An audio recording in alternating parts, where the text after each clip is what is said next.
Hello everyone, welcome to our channel. ఈరోజు market పాజిటివ్గానే ఉండొచ్చు. అయితే మన జోన్స్ వచ్చేసి ఇక్కడ నుంచి లేదా 50% దగ్గర నుంచి బ్రేక్ అయితే 23,500 దగ్గర నుంచి గుర్తుపెట్టుకోండి. ఇక్కడ నుంచి బ్రేక్ అయితే పైకి 23,700 వరకు వెళ్ళొచ్చు. ఓకే, అది కూడా బ్రేక్ అయితే 23,800 నుంచి ఫాలో అవుతుంది. ఒకవేళ మార్కెట్ 23,700 దగ్గర ఓపెన్ అయితే అక్కడ నుంచి ఫాలో అయ్యే ఛాన్స్ ఎక్కువ ఉన్నాయి. కానీ మేము చెప్పినవి ఇవన్నీ మార్కెట్ ఓల్టాటిని బట్టి ఉంటే ఖచ్చితంగా జరుగుతాయని అయితే లేదు. బిక్స్ ఇప్పుడు ప్రస్తుతానికి వచ్చేసి 20 ఉంది, కానీ 16, 17, 18 ఈ మధ్యలో ఉంటేనే మా లెవెల్స్ పనిచేస్తాయి. ఒకవేళ 20 క్రాస్ అయితే మా లెవెల్సే కాదు, ఎవరు మార్కెట్లో మంచి ప్రాఫిట్ అయితే తీయలేరు.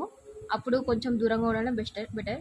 ఎందుకంటే ఎంత మంచి లెవెల్ అయినా ప్రాఫిట్ బుక్ చేసుకునే లోపలే మైనస్లో వెళ్ళడం లేదా ఇంకొంచెం ప్రాఫిట్ ఎక్కువ ఇవ్వడం అవి కూడా జరుగుతాయి. కానీ